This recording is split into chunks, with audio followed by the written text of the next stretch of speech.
I've basically, in my heart, know that it would be very hard for me to work with her on stage. Diana Ross stood in her Vegas dressing room, staring at Michael Jackson's name on a piece of paper. The man she raised like a son had just thanked his pet chimp at an awards show, but not her. That night in 1989, she started writing down every name of every star who stabbed her in the back. Diana's done being quiet. She's opening her vault of secrets about the biggest names in music. Michael Jackson tops her list. The boy who called her Mama became the king of pop and forgot she existed. Barry Gordy screamed at her while smashing a gold record. Aretha Franklin turned her back on live TV. Lionel Richie took their hit song and ran with the money. For 50 years, Diana kept her mouth shut. She smiled through the betrayals. She stayed classy while they trashed her. But something changed last year. Perhaps it was watching another documentary ignore her story. Whatever may be the reason, Diana decided the world needed to know the truth about these superstars. This isn't just gossip. This is about how the most successful black woman in music history survived an industry that wanted to break her. 7 names are on her list. 7 stories that will change how you see your favourite celebrities forever. Let's start with the one that hurt the most. Number 1, Michael Jackson. In the 1970s, Diana Ross ruled Motown until a child prodigy began outshining her. Michael wasn't just the Jackson 5's frontman. He was Diana's protégé. She introduced him to high society. She welcomed him into her home. She mothered him professionally. In private recordings, Michael called her his second mother, his voice filled with admiration. But fame changes everything. By 1983, Thriller had made history, and Michael's moonwalk captivated the world. Diana wasn't the brightest star anymore. He was. The shift happened almost overnight. Michael declined her invitations. He ignored her calls. Their interactions turned cold. The boy, who once couldn't stop talking about Miss Ross, barely mentioned her name. At the 1984 American Music Awards, Diana approached Michael backstage, beaming with pride. He gave her a quick, stiff hug before turning away. He focused instead on his new circle, Quincy Jones, Elizabeth Taylor, and Emmanuel Lewis. She just stood there, a makeup artist revealed, frozen, like someone had slapped her. The real betrayal came in 1989. Diana presented Michael with a Lifetime Achievement Award, a full-circle moment. Dressed in sequins, she handed him his honor with tears of pride. Michael thanked everyone in his speech. He thanked Barry Gordy. He thanked Quincy Jones. He thanked his fans and family. He even thanked his chimpanzee Bubbles. But not Diana. Not one word. Backstage, witnesses saw Diana watching alone as Michael continued speaking. A tear rolled down her cheek before she whispered, "Never again, Michael." She never criticized him publicly, but she also never mentored another male artist. The door had closed. Michael's betrayal cut deep. Yet it was nothing compared to what came next. Because the next man on Diana's list wasn't just her mentor. He was her lover, her boss, and the architect of her entire career. Barry Gordy, the man who built an empire on Diana's back, then tried to keep her trapped inside it. Number 2, Barry Gordy. Barry Gordy wasn't just Diana Ross's business partner. He was her secret lover who turned a shy Detroit girl into America's Black Princess. Their legendary relationship soon turned toxic. Love merged with control in ways that would shape Diana forever. Insiders revealed how Barry dictated everything about Diana. Her hair, her speech, even her public persona. He created her, but couldn't separate the creation from the woman, a former Motown executive confessed. When Diana sought creative control, Barry's reaction was fierce. He exploded during one meeting. Witnesses described him smashing a gold record while shouting, "I made you." The breaking point arrived in 1981. RCA offered Diana an unprecedented $20 million deal. When she decided to leave Motown, Barry took it personally. He privately called her ungrateful and predicted she would fail without him. Instead, Diana flourished on her own. She released platinum albums with thinly veiled messages to her former mentor. Years later, Diana addressed their relationship with simple clarity. He taught me everything, including when it was time to leave. After Barry, Diana never again surrendered control to anyone. Barry hadn't just been her lover.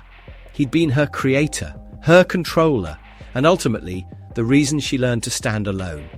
And the next betrayal? It came from someone even closer, a sister who weaponized their shared history. Number 3, Mary Wilson. They began as teenage dreamers in Detroit's projects. Diana, Mary, and Florence shared microphones and dreams together.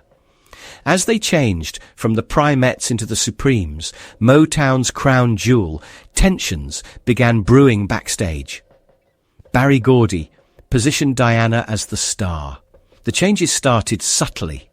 Diana got lead vocals and the spotlight. These shifts became official when the group was renamed Diana Ross and the Supremes. Mary felt deeply betrayed. What once was sisterhood had become a calculated takeover. When Diana left in 1970, Mary's resentment hardened into something permanent. For decades afterward, Mary gave bitter interviews. She consistently portrayed Diana as power-hungry and manipulative. She even claimed Diana orchestrated Florence's removal from the group. This accusation was particularly painful, given Florence's subsequent struggles and early death. Diana chose dignified silence instead of public feuding. In 2000, a planned Supremes reunion collapsed spectacularly. Mary demanded equal billing and equal pay. Diana refused. The $2 million offer to Mary was generous, but nowhere near Diana's compensation. One producer revealed the truth. Mary wanted to rewrite history, pretending they were always equals. Diana broke her silence only once during an Oprah interview. "I wanted to heal the past," she said. She wanted to relive it. Mary's memoir reignited the feud, with fresh allegations about Diana's crown complex. Those closest to Diana say the failed reunion wounded her deeply. She had truly hoped to change their complicated history one last time. Betrayal from someone who shared your journey from nothing to everything creates wounds that time never heals. And while Diana weathered many storms, the Mary Wilson chapter remained unfinished. But Diana's next clash wouldn't be with a former friend. It would be with the Queen of Soul herself, a woman who refused to make room for another diva in the spotlight. Number 4, Aretha Franklin. The rivalry was legendary. Aretha Franklin stood as the undisputed Queen of Soul, raw and powerful. Diana Ross reigned as the Queen of Motown, refined and iconic. The music world only had room for one monarch. Their tension ran deeply personal. Their Cold War simmered for years through shaded smiles and veiled jabs. Then in 1985, everything boiled over publicly. Diana extended her hand to Aretha during a televised Stevie Wonder tribute. Aretha deliberately turned away mid-note. She performed as if Diana didn't exist. Just weeks later, Aretha delivered the knockout in Rolling Stone. Some people sing, some people pose. She never named Diana. She didn't need to. Diana maintained public composure, but privately, the remark wounded her. A makeup artist revealed Diana's eyes glistened when reading the interview. "She could have just said no comment," Diana whispered. The final blow came during 1987 American Music Awards rehearsals. Aretha's hot mic caught her saying about Diana's vocal run, "That's not singing, honey. That's stage whispering with sequins." Diana heard everything. She finished flawlessly, then quietly informed producers she wouldn't attend the after-party if Aretha was present. That night, Diana delivered an electric and surprisingly raw performance. Her only comment afterward, "Some nights you just find something extra inside you." They never shared a lineup again. For Diana, respect wasn't about vocal range, it was about grace. Her confidant later revealed Diana's quiet vow: no more shared stages with women who disguise cruelty as confidence. But diva rivalries, Those were almost expected. What came next wasn't. The next man Diana hated was someone she once deeply admired, until he laughed at her pain. Number 5. David Bowie. In the mid-70s, Diana Ross and David Bowie circled each other like magnetic stars. Her polished glamour against his alien charisma created electricity at industry events. Insiders whispered about late-night studio sessions. They noted the gravitational pull between them at London parties. Then, 1980 changed everything. Diana's Upside Down dominated charts worldwide. At a London event, Bowie publicly sneered, "Glossy nonsense for bored housewives who wouldn't know real music if it slapped them," he said. The room froze. By morning, Diana knew what he'd said. She didn't respond with anger. Instead, she showed disappointment. She cancelled UK press appearances with one simple statement: "I won't beg for respect from someone I thought already had it for me." Their collaboration vanished. In interviews, Diana politely deflected questions about Bowie, but her response wasn't silence, it was defiance. For the next decade, Upside Down held second position in every concert setlist. She displayed it like a battle flag. When her tour director suggested moving it, Diana replied, "Some songs aren't just songs, they're statements." Bowie continued his chameleon career, yet there remained one colour he never touched again: Diana Ross red. Number 6. Quincy Jones. In the early 1980s, Diana Ross's $20 million RCA deal meant more than money. It represented freedom to choose her own collaborators.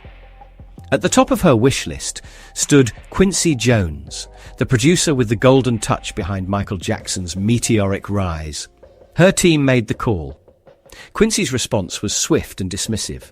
Industry insiders revealed the truth behind his rejection. Quincy didn't just decline the offer.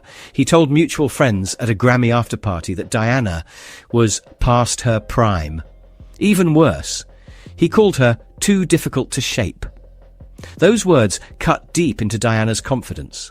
For years, Diana had battled against that difficult label.